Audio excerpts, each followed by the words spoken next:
یہ آواز آ رہی ہے آپ کو میری؟ بالکل آ رہی ہے، بالکل آ رہی ہے آواز کچھ بیٹے دیکھو جی، اچھا آپ کی آواز آ رہی ہے تو بالکل. ہاں میرے خیال سے جی جی یہ دونوں جو اپائنٹمنٹس ہوئی ہیں جی جی یہ بہت مناسب ہیں. دونوں بہت پروفیشنل آفیسرز ہیں، شاندار کیریئر ہے. جی جی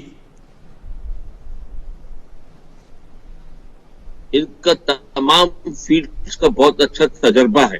ساری بات بیٹھ گئی ہے اور یہ مسئلہ خوش اسلوبی سے طے پا گیا ہے، کیونکہ یہ بھی خیال ہو رہا تھا کہ چیمگوئیاں جاری تھی کہ پریزیڈنٹ صاحب کے پاس جائے گا، وہ سمری روک تو نہیں لیں گے، واپس تو نہیں کریں گے، کوئی روکنا تو نہیں پڑ جائے گا وغیرہ وغیرہ.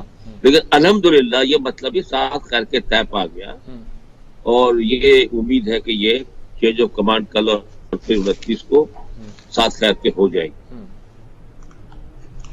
جی یہ تو بالکل ٹھیک بات ہے. پرانے تو آرمی ایک جی جی تو اس کی وجہ سے جی جی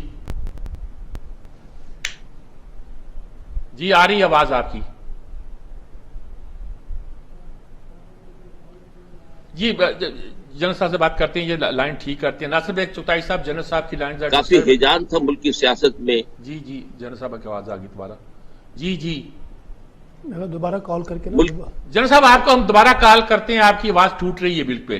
آپ سے دوبارہ بات کرتے ہیں ہم. میڈیا میں جی آئی تھنک میڈیا سب سے زیادہ ڈسکشن ہوئے تھے جو میری نظر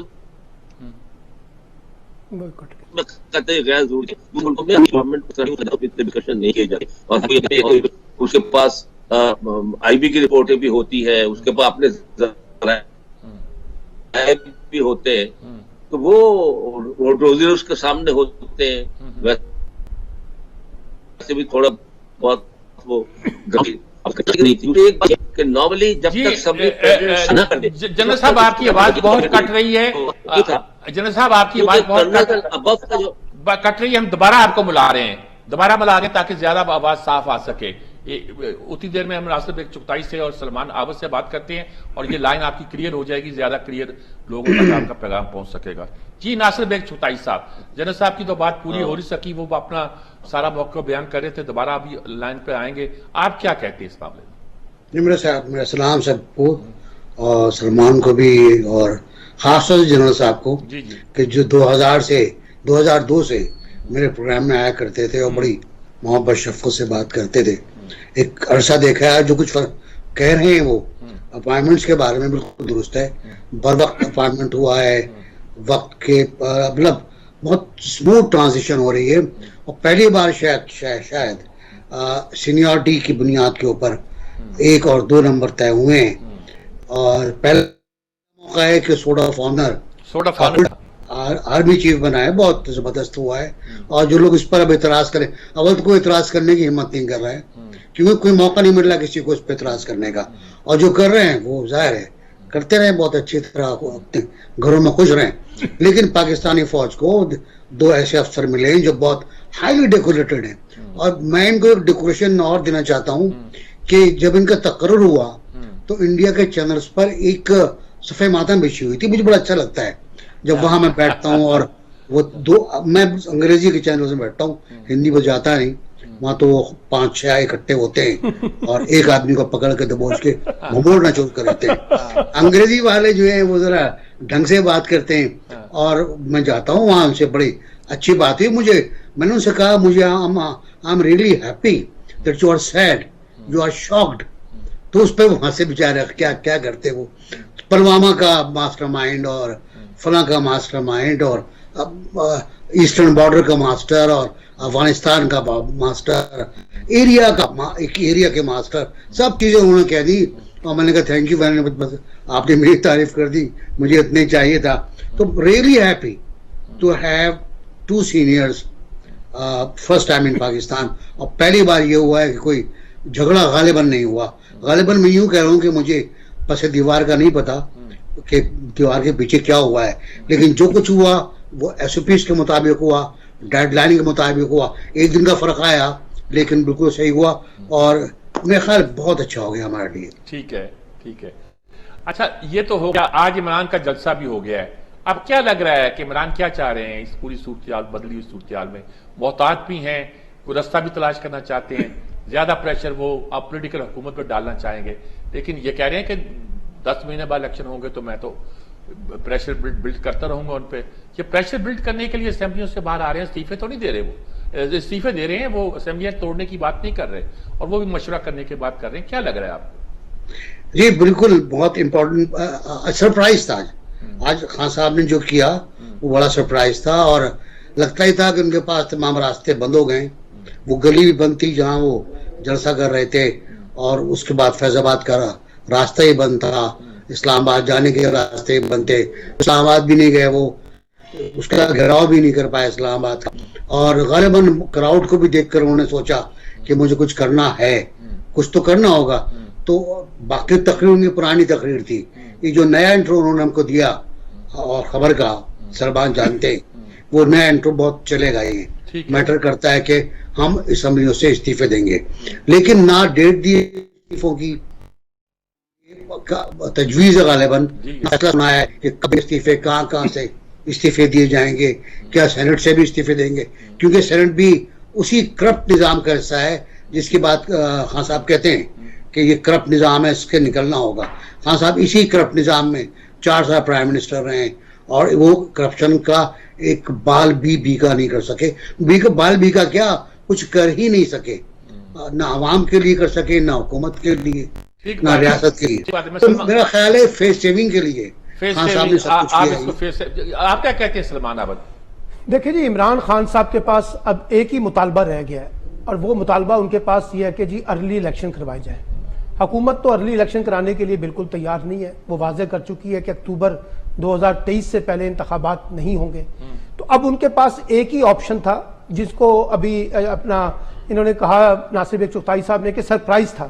یہ باتیں تو آ رہی تھیں کہ وہ یہ بھی کہہ سکتے ہیں جو بات آج انہوں نے کی ہے، اور ان کو لگتا یہ ہے کہ اگر وہ صوبائی اسمبلیاں دونوں یعنی خیبر پختونخوا اور پنجاب اسمبلی سے باہر آتے ہیں، اور سندھ اسمبلی سے بھی باہر آ جاتے ہیں، اور قومی اسمبلی سے وہ پہلے باہر ہیں، تو اب یہ 300-350 استعفے پر تو الیکشن نہیں ہوگا میر صاحب، اپنا بائی الیکشن نہیں ہو سکتا۔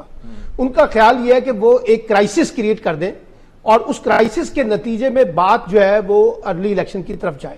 اب یہ ان کی خواہش ہے، میں یہ پہلے بتا رہا ہوں۔ حکومت ایسا سوچتی ہے نہیں سوچتی ہے، وہ ابھی وہاں تو وضاحت آ چکی ہے کہ ہم ایسا نہیں سوچتے۔ اچھا، جو دباؤ بڑھانا تھا عمران خان صاحب نے وہ بڑھ گیا جتنا بڑھنا تھا، آج انہوں نے اس کو پوسٹ پون کر دیا ہے۔ اب اس کے فوری بعد تو وہ کوئی نیا لانگ مارچ تو اناؤنس کرنے والے نہیں ہیں، شور شرابہ کرتے رہیں گے، بات چیت کرتے رہیں گے۔ وہ ٹھیک ہے، وہ میرا مطلب ہے اب ان کو ابھی فوری طور پہ تو کیوں آ رہا ہے نا لانگ مارچ۔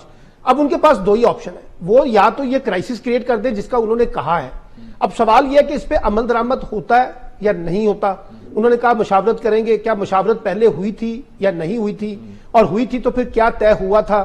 اسمبلیوں کو تحلیل کرنے کی بات بھی انہوں نے دبے لفظوں میں کی ہے، اسمبلیوں کو استعفے دینے کی بات بھی کی ہے، اسمبلیوں سے باہر آنے کی بھی بات کی ہے۔ تو اب یہ گیند بنیادی طور پر عمران خان کی کورٹ میں ہے۔ ایک بات بتا دوں، اگر وہ یہ فیصلہ جلدی کرتے ہیں تو پھر آپ کا پولیٹیکل کرائسس ایک اور شکل اختیار کرے گا، اور اگر اس میں وہ ڈیلے کر جاتے ہیں تو پھر یہ گیم ان کے ہاتھ سے نکل گئی ہے، پھر ان کو اپنے ٹائملی الیکشن کا انتظار کرنا پڑے گا جب الیکشنز ہوں گے۔ تو اب یہ گیم عمران خان کے پاس ہے۔ دوسری بات یہ دیکھیے، وہ جو کہا تھا نا کہ عمران خان یو ٹرن بہت لیتے ہیں، یہ آج بھی واضح ہو گیا کہ ان کا جو نیریٹو ہے نا الیکشن کا، وہ بڑا واضح ہے، وہ سائفر کے اوپر ہی چلے گا۔ وہ نواز شریف اور زرداری صاحب کی کرپشن کے جو معاملات ہیں، احتساب کے معاملات ہیں، اسٹیبلشمنٹ کے معاملے میں آج دیکھیے جو زبان شہباز گل نے استعمال کی ہے، جو اعظم سواتی صاحب نے اختیار کی ہے، خود عمران خان صاحب نے بھی کی ہے، گو کہ نئی اسٹیبلشمنٹ کے بارے میں نہیں کہا، پرانی اسٹیبلشمنٹ کا ماتم کیا ہے۔ لیکن اب یہ گیند بھی تو نئی اسٹیبلشمنٹ کے کورٹ میں چلی گئی ہے نا، کہ وہ کس طریقے سے اس سارے کرائسس کو لیڈ کرتے ہیں، کس طریقے سے اپنی نیوٹرلٹی جو ہے اس کو مینٹین کرتے ہیں۔ جو کنسرنز ہیں، جو انہوں نے کہا ہے کہ جی ہمارا انسٹیٹیوشن یہ فیصلہ کر چکا ہے کہ وہ آئندہ فیوچر میں کسی پولیٹیکل انگیجمنٹ کا حصہ نہیں بنیں گے، کسی منورنگ کا حصہ نہیں بنیں گے، کسی انٹرونشن کا حصہ نہیں بنیں گے، یہ بھی ڈٹرمن کرے گا کہ آنے والے کچھ مہینوں کے اندر اسٹیبلشمنٹ کہاں کھڑی ہوگی۔ کیونکہ پرابلم کیا آ رہا ہے؟ پرابلم یہ آ رہا ہے، مسئلہ صرف عمران خان کا اور حکومت کا نہیں ہے، مسئلہ یہ بھی ہے کہ عمران خان کے ساتھ ساتھ اسٹیبلشمنٹ کے ساتھ بھی ٹکراؤ کا ماحول ہے نا جی، اور وہ جنرل باجوہ تک کی اسٹیبلشمنٹ کے ساتھ ٹکراؤ تھا نا۔ اب جو نئی اسٹیبلشمنٹ آئی ہے اس کو کیسے وہ انگیج کرتے ہیں،